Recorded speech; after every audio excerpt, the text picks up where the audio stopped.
તનનો તનનો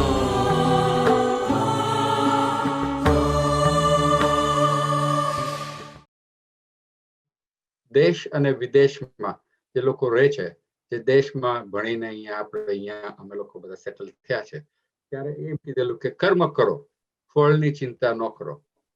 અને વિદેશમાં આવીને અમે લોકો જરાક કન્ફ્યુઝ થઈ ગયા છે, કારણ કે વિદેશમાં તો એમ જ છે કે ફળ ન મળે તો કાંઈ ન કરો. આજે ધંધામાં, નોકરીમાં એ લોકો એમ જ વિચારે છે કે તમે આટલું કામ કર્યું 8 કલાક, એનું રિઝલ્ટ શું છે? રિઝલ્ટ નથી તો તમને કહેશે જય શ્રી કૃષ્ણ, કાલથી ન આવતા.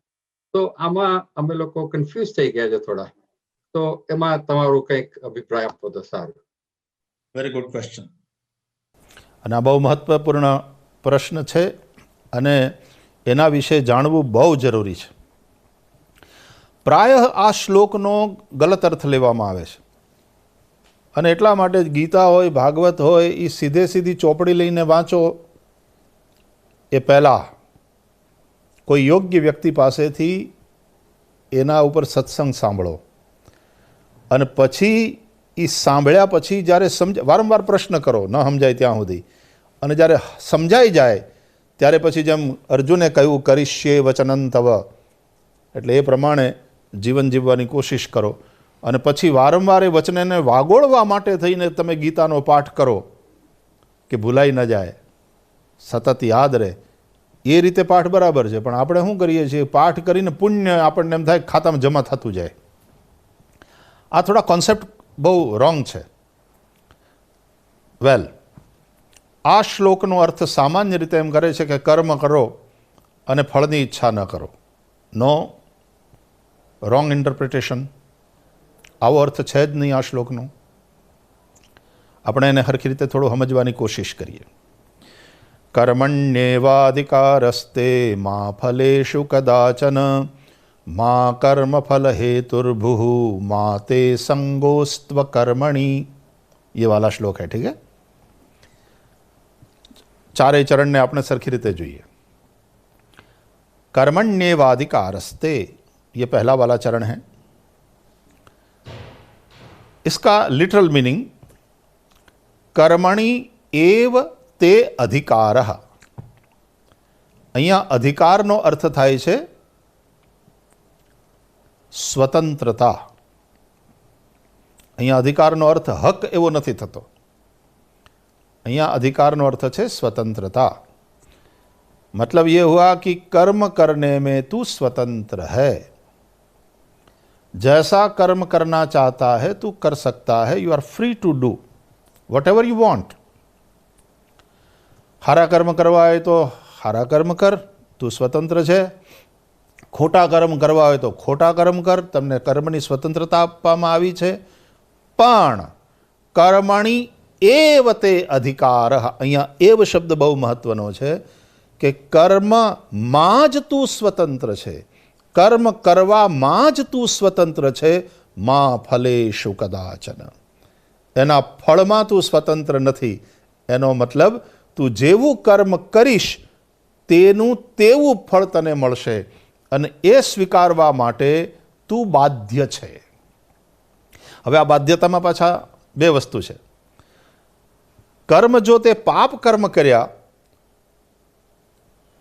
તો એનું ફળ તારે ભોગવવું જ પડશે, અને જો પુણ્ય કર્મ કર્યા અને એનું ફળ તને નથી જોતું તો એ તું ઈશ્વરાર્પણ કરી શકે. આપણે ત્યાં એટલા માટે પૂજા ઇત્યાદિ કાર્ય કરીએ આપણે, પછી છેલ્લે આપણે ભગવાનને સમર્પિત કરતા હોઈએ છીએ કર્મ. કાયેન વાચા મનસેન્દ્રિયૈર્વા બુદ્ધ્યાત્મના વા પ્રકૃતે સ્વભાવાત કરોમિ યદ્યત सकलम परस्मै नारायणायेति समर्पयामि. ये श्लोक भगवद गीता का नहीं है, પણ ભગવદ્ ગીતાનો એક શ્લોક પાછો ઉદ્ધૃત કરું જેમાં સ્વયં ભગવાન કહે છે યત કરોસી યદસ્નાસી યજ્જુહોસી દદાસી યત તપસ્યસી કૌંતેય તત્કુરુષ્વ મદર્પણમ. હે અર્જુન, તું જે કર્મ કરે છે એ બધા કર્મ, તું જે ખાય છે, તું જે પીએ છે, તું જે કરે છે, યદ અસ્નાસી યા જુહોસી, તું જે હોમ કરે છે, આ બધા જ કર્મ તું મને અર્પણ કર. જે ખાય છે પીએ છે, કાલ સવારે માણસ પબમાં જાય ને પછી ભગવાન દારૂનો ગ્લાસ હોય ને પછી ભગવાનને કે બ્રહ્મા અર્પણમ બ્રહ્મ હવિર, પહેલાં ભગવાનને સમર્પિત કરું છું એટલે પછી પ્રસાદરૂપ થઈ જાય, ऐसा अर्थ हो जाएगा ના.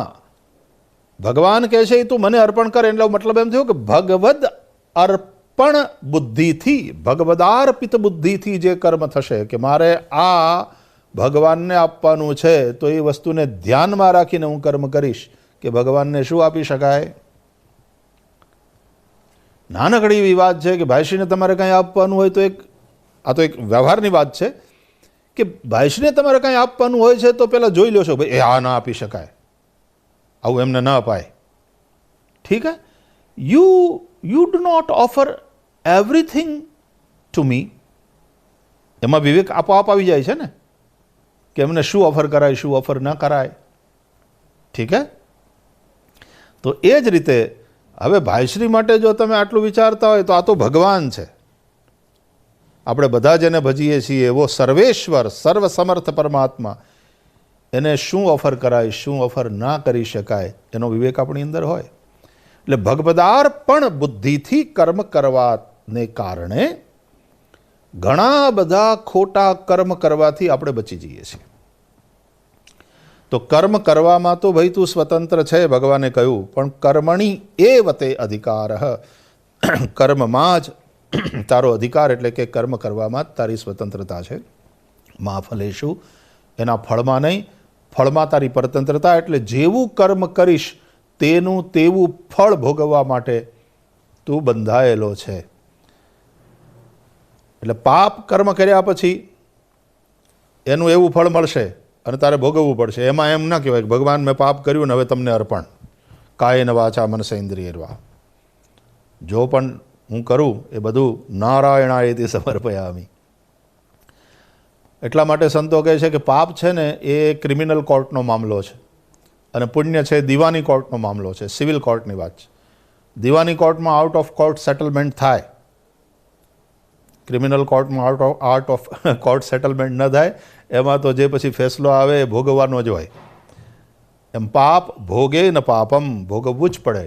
પણ પુણ્ય જો તમારે ન જોતું હોય, એનું ફળ ન જોતું હોય, તો તમે એ આપી શકો કોઈને.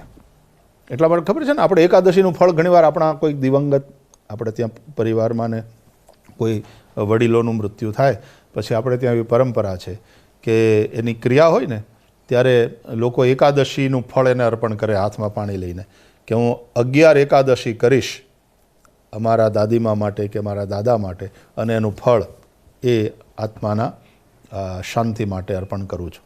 ऐसा हो सकता है. तो इस तरह से माँ फलेशु कदाचन. ટૂંકામાં અહીંયા આપણે લાંબી ડિટેલમાં ન જઈએ તો કર્મ કરવામાં આપણે સ્વતંત્ર છીએ, એના ફળમાં નહીં. આ વસ્તુ તો સ્પષ્ટ થઈ ગઈ, ઇટ ઇઝ લોજિકલ, એમાં કોઈ ક્વેશ્ચન નથી. હવે ત્રીજું ચરણ છે, એમાં તમે જે કીધી ને એ વાત આવશે. મા કર્મ ફલ હેતુર્ભુઃ. તારું જે કર્મ છે એ ફળની આસક્તિથી થયેલું ન હોવું જોઈએ.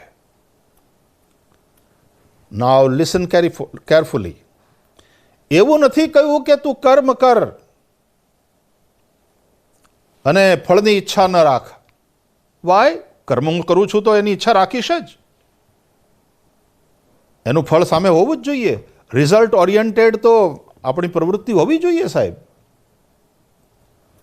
આપણે પૂજાના પહેલાં કે યજ્ઞ પહેલાં સંકલ્પ કરીએ છીએ શું છે?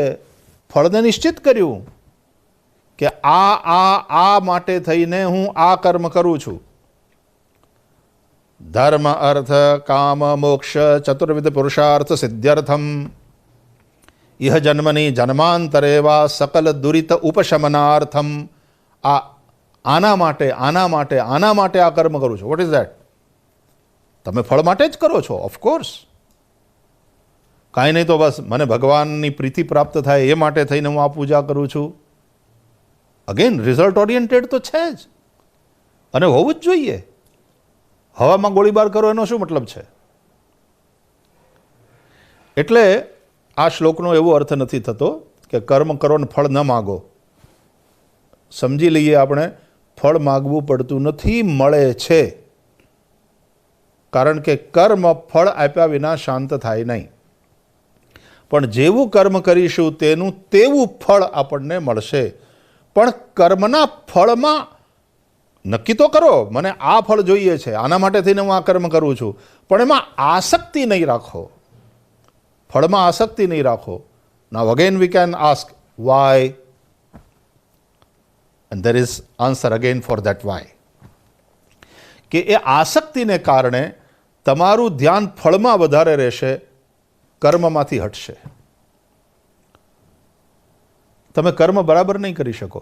નાનકડું એવું દ્રષ્ટાંત આપું કે છોકરો હોમવર્ક ન કરતો હોય ને મમ્મી એને ઘણીવાર એવી લાલચ આપે કે આ બરાબર આટલું હોમવર્ક કરી લે, પછી હું તને પેંડો આપું. પેંડાની લાલચે છોકરો હોમવર્ક કરતો હોય, એનું ધ્યાન પેંડામાં હશે, હોમવર્કમાં નહીં હોય. એવું પણ બની શકે કે એણે ચોપડી જ ઊંધી પકડી હોય અને વારંવાર પૂછ્યા કરે, મમ્મી હવે ક્યારે પેંડો મળશે, હવે તું ક્યારે પેંડો આપીશ. તો ફળની આસક્તિને કારણે તમે કર્મ પણ બરાબર નહીં કરી શકો. એટલે બી અશ્યોર્ડ કે ફળ તમને મળશે જ, પણ જેટલું સારું કરશો તેનું તેટલું સારું ફળ મળશે. એટલે concentrate in whatever you doing right now. મારે અમદાવાદથી જો પોરબંદર આવવું હોય તો મેં નક્કી તો કર્યો. તમારે ત્યાં પણ તમે કેવી